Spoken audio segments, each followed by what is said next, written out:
ನಮಸ್ಕಾರ ಎಲ್ರಿಗೂ. Welcome back to Sharasadana kitchen.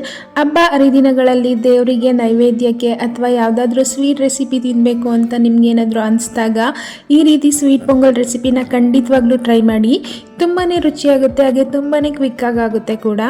ಮೊದಲಿಗೆ ಈ ರೆಸಿಪಿನ ಮಾಡ್ಕೊಳ್ಳೋದಕ್ಕೆ ಒಂದು ಕುಕ್ಕರ್ಗೆ ನಾನಿಲ್ಲಿ ಅರ್ಧ ಕಪ್ಪಷ್ಟು ಹೆಸರು ಬೇಳೆನ ಸೇರಿಸ್ಕೊಳ್ತಾ ಇದ್ದೀನಿ. ಈ ಹೆಸರು ಬೇಳೆನ ಕಲರ್ ಚೇಂಜ್ ಆಗೋವರೆಗೂ ಚೆನ್ನಾಗಿ ಹುರ್ಕೊಳ್ಬೇಕಾಗುತ್ತೆ. ಮೀಡಿಯಮ್ ಹೀಟ್ನಲ್ಲಿ ಸ್ವಲ್ಪ ಗೋಲ್ಡನ್ ಬ್ರೌನ್ ಬರೋವರೆಗೂ ಚೆನ್ನಾಗಿ ಹುರ್ಕೊಳ್ಳೋಣ.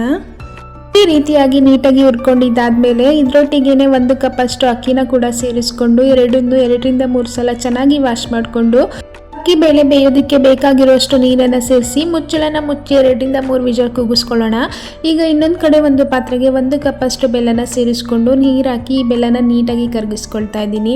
ಪಾಕ ಬರೆಸ್ಕೊಳ್ಳುವಂಥ ಅವಶ್ಯಕತೆ ಇಲ್ಲ, ನೀಟಾಗಿ ಈ ರೀತಿಯಾಗಿ ಕರಗಿಸ್ಕೊಂಡ್ರೆ ಸಾಕಾಗುತ್ತೆ. ನೀವು ಇವಾಗ ನೋಡ್ತಾ ಇರ್ಬೋದು ಬೆಲ್ಲ ಚೆನ್ನಾಗಿ ಕರಗಿದೆ. ಈಗ ಇದನ್ನು ಒಂದು ಕಡೆ ಎತ್ತಿಟ್ಕೊಳ್ಳೋಣ. ಇನ್ನೊಂದು ಕಡೆ ಕುಕ್ಕರ್ಗೆ ಹಾಕಿದಂತಹ ಅಕ್ಕಿ ಬೇಳೆನೂ ಕೂಡ ತುಂಬಾ ಚೆನ್ನಾಗಿ ಕುಕ್ ಆಗಿದೆ. ಇದು ಬಿಸಿ ಇರುವಾಗಲೇ ಸ್ಪೂನ್ ಸಹಾಯದಿಂದ ಸ್ವಲ್ಪ ಲೈಟಾಗಿ ಈ ರೀತಿ ಸ್ಮ್ಯಾಶ್ ಮಾಡ್ಕೊಳ್ಳೋಣ. ಈ ರೀತಿ ಎಲ್ಲ ನೀಟಾಗಿ ಸ್ಮ್ಯಾಶ್ ಮಾಡ್ಕೊಂಡಿದ್ದಾದ್ಮೇಲೆ ನಾವು ಕರಗಿಸಿಟ್ಕೊಂಡಿರುವಂತಹ ಬೆಲ್ಲದ ನೀರನ್ನು ಇದರಲ್ಲಿ ಸೇರಿಸ್ಕೊಳ್ಳೋಣ. ಈ ರೀತಿ ಸೇರಿಸ್ಕೊಂಡು ನೀಟಾಗಿ ಮಿಕ್ಸ್ ಮಾಡ್ಕೊಳ್ಳೋಣ. ಯಾರಾದರೂ ಹೊಸದಾಗಿ ನಮ್ಮ ವಿಡಿಯೋನ ನೋಡ್ತಾ ಇದ್ದರೆ ನಮ್ಮ ಚಾನಲ್ನ ಸಬ್ಸ್ಕ್ರೈಬ್ ಮಾಡಿಕೊಂಡು ಸಪೋರ್ಟ್ ಮಾಡಿ. ನಾನೀಗ ಇದಕ್ಕೆ 2 ಟೇಬಲ್ ಸ್ಪೂನಷ್ಟು ತೆಂಗಿನಕಾಯಿ ತುರಿನ ಸೇರಿಸ್ಕೊಳ್ತಾ ಇದ್ದೀನಿ. ನಿಮ್ಮ ಹತ್ರ ಒಂದು ವೇಳೆ ಕೊಬ್ಬರಿ ತುರಿ ಇದ್ದರೆ ಅದನ್ನು ಕೂಡ ಸೇರಿಸ್ಕೊಳ್ಬೋದು, ಅಥವಾ ಕೊಬ್ಬರಿನ ಸಣ್ಣದಾಗಿ ಪೀಸ್ ಮಾಡಿ ತುಪ್ಪದಲ್ಲಿ ಫ್ರೈ ಮಾಡಿ ಕೂಡ ಸೇರಿಸ್ಕೊಳ್ಬೋದು. ತುಂಬಾ ರುಚಿಯಾಗಿರುತ್ತೆ. ಈ ರೀತಿ ನೀಟಾಗಿ ಮಿಕ್ಸ್ ಮಾಡಿಕೊಂಡು ಸ್ವಲ್ಪ ಒಂದು 1/4 ಟೀ ಸ್ಪೂನಷ್ಟು ಏಲಕ್ಕಿನ ಈ ರೀತಿ ಪೌಡರ್ ರೀತಿ ಕುಟ್ಕೊಂಡು ಸೇರಿಸ್ಕೊಂಡಿದ್ದೀನಿ. ಇದನ್ನು ಅಷ್ಟೇ ಸೇರಿಸಿದ್ಮೇಲೆ ಒಂದ್ಸಲ ನೀಟಾಗಿ ಮಿಕ್ಸ್ ಮಾಡಿಕೊಂಡು ಇವಾಗ ಇದಕ್ಕೆ ಸ್ವಲ್ಪ ಡ್ರೈ ಫ್ರೂಟ್ಸನ್ನು ತುಪ್ಪದಲ್ಲಿ ಫ್ರೈ ಮಾಡಿ ಸೇರಿಸ್ಕೊಳ್ಳೋಣ. ನಾನಿಲ್ಲಿ ಸಣ್ಣ ಒಗ್ಗರಣೆ ಪ್ಯಾನ್ಗೆ 1 ಟೇಬಲ್ ಸ್ಪೂನಷ್ಟು ತುಪ್ಪನ ಸೇರಿಸ್ಕೊಂಡಿದ್ದೀನಿ. ಹಾಗೆ ಸಣ್ಣದಾಗಿ ಕಟ್ ಮಾಡ್ಕೊಂಡಿರುವಂತಹ ಬಾದಾಮಿ ಹಾಗೆ ಸ್ವಲ್ಪ ಗೋಡಂಬಿನ ಸೇರಿಸ್ಕೊಂಡಿದ್ದೀನಿ. ನಿಮಗೆ ಒಂದು ವೇಳೆ ಒಣ ದ್ರಾಕ್ಷಿ ಇಷ್ಟ ಇತ್ತು ಅಂದರೆ ಅದನ್ನು ಕೂಡ ಸೇರಿಸ್ಕೊಳ್ಬೋದು. ಈ ಎರಡನ್ನು ಸ್ವಲ್ಪ ಗೋಲ್ಡನ್ ಬ್ರೌನ್ ಆಗೋವರೆಗೂ ಚೆನ್ನಾಗಿ ಫ್ರೈ ಮಾಡ್ಕೊಳ್ಳೋಣ.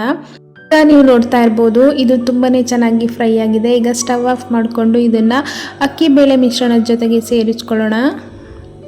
ನಿಮಗೆ ಏನಾದರೂ ಎಕ್ಸ್ಟ್ರಾ ತುಪ್ಪ ಸೇರಿಸ್ಕೊಳ್ಬೇಕು ಅಂತ ಅನಿಸಿದ್ರೆ ಈ ಟೈಮಲ್ಲಿ ತುಪ್ಪನ ಕೂಡ ಸೇರಿಸ್ಕೊಳ್ಬೋದು. ಈಗ ಒಂದ್ಸಲ ನೀಟಾಗಿ ಮಿಕ್ಸ್ ಮಾಡಿಕೊಂಡ್ರೆ ಆಯಿತು. ದೊಡ್ಡವರಿಂದ ಚಿಕ್ಕವ್ರಿಗೂ ತುಂಬಾ ಇಷ್ಟ ಆಗುವಂತಹ ಸ್ವೀಟ್ ಪೊಂಗಲ್ ರೆಸಿಪಿ ರೆಡಿ ಆಗುತ್ತೆ.